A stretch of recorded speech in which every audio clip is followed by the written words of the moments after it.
Hey man, watch out! It's a woodpecker from space!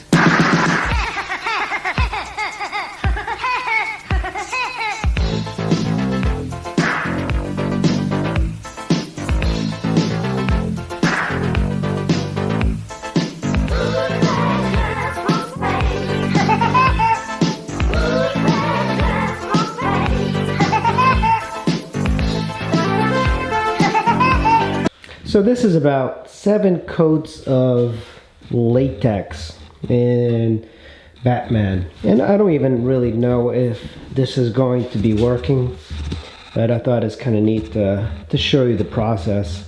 I'm going to be putting in another layer of latex and you'll see how I apply it. Pretty simple. I got my brushes here and they're just dipped in water, and the water is already kind of looking like it's white, because that's what the latex kind of looks like. And I'm kind of like in a room that's kind of crappy for this. I don't want any water in it, so I'm just trying to dry it off as much as I can. And also I want to show you another latex mold I am making. It's of the last bird that I've done. You can see it's about 3 coats of latex. So it's a very interesting sort of process for this. Now the polyurethane of the last bird sculpture looks like this. That's the mother mold for the polyurethane bird. So this is the mold, and this is polyurethane. So you can see it's so much thicker. But polyurethane, there's a couple of things. You know, it's not horribly expensive, but it is much more expensive than latex. But latex is actually more durable. So when you look over here, this is very thin. I think I put like just a few coats of this on this mask. And I've created quite a few of these. I don't think I have any plasters laying around, but it's a very popular cast in plaster that you can do, and it's a drawing cast, so it's kind of neat.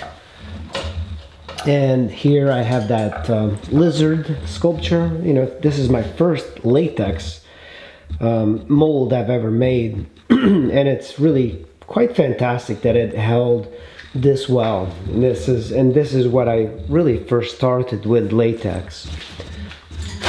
And this is the other one, and it's starting to get kind of dark, and I think the reason it got dark like this is because I left it in the window and perhaps the sun started to fade it. So oops, you might want to keep your molds in a section that does not get a lot of sun. So that's another latex one. This is polyurethane. So latex, polyurethane.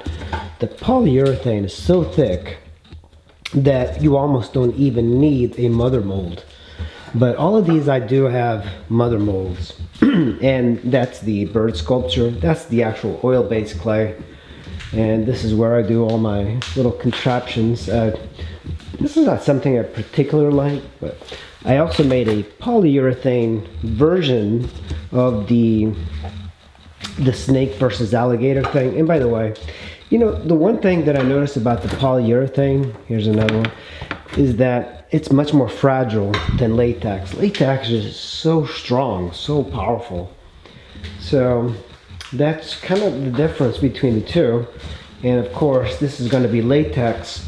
The good thing about this system, the way I have it, is that if it doesn't work, if the latex doesn't work, I can just remove it, and hopefully I can fix up the clay a little bit and then do a polyurethane on top of that. And I'll probably do that. So let's go ahead and put another coat of latex on the sculpture. We are going to be dipping this into the latex. It's so much easier to use. So let's start out by adding another coat of this. The good thing about this one is that it does not use up a whole lot of latex. And you just add, by the way, it smells like ammonia. That's what latex kind of smells like. And it's as if like when you wash the floor, it has that sort of pungent smell. Sometimes you get a whiff of it. especially as you kind of like stay on top of the sculpture. But it goes on opaque and white, and in a way that's a great idea. And this is an organic, natural product, by the way. It comes from like just rubber trees, which is kind of cool. You don't want to leave gobs of that, but you want to get the sides. I also am extending it about 2 inches off to each side, and the reason is that, you know, it'll be easier to make the mother mold. Also, don't push down on your clay you're modeling, especially it's very important the first few coats, because it could change the model, it could change the sculpture, and you don't want this process to change your sculpture. Make sure you just get it into all the crevices of your sculpture. Now this bird sculpture is very easy to completely fill because it's so small, but the Batman one, it's going to take me quite a bit of time, and I actually used up a lot of this latex for this. I like to rotate this around and look at it from different vantage points, because oftentimes you don't see things very well just from the top. So rotate it around. Latex is just like one straight shot. You don't have to mix it with anything, and that's one of the really good beauties of working with latex. It's more time consuming. You know, it'll take you a few weeks to do it because you have to add the coats one day at a time, let it dry in between coats, and then you'll finally get a mold out of it, like extend it out. So I'm going to take my latex and I'm going to start applying it to the bats.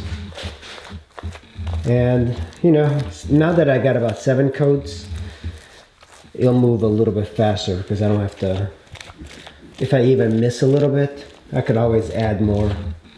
And here we go, 1 coat of latex on the bat, and you can see I got it everywhere, and it's actually kind of thick in some places, but I think it's fine. You can just drop a little bit of that. Make sure you get it everywhere. So you want to get 1 coat, 1 thin coat everywhere, and eventually it's going to dry transparent. Same thing with a bird. Next thing you have to do is just make sure that you properly close this.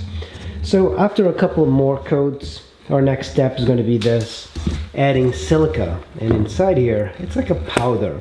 It's a thickening agent. So the reason you would want to do that is that, like around the nose, the sides, to make it stronger and thicker, maybe like over here, just kind of build it up nice and thick. And I have another one somewhere, I think polyfiber right there. And this is my polyurethane. You can see it comes in 2 buckets, but it's very, very messy to use, and it requires like all of these cups and measuring and A to B and that sort of thing. And afterwards you have to throw everything out. You have to throw away the brushes.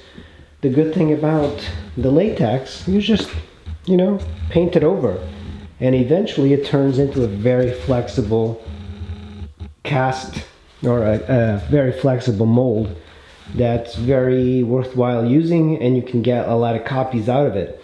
I do hope this turns out well, and I'll keep you guys informed. Thanks for watching. I'll see you in the next video.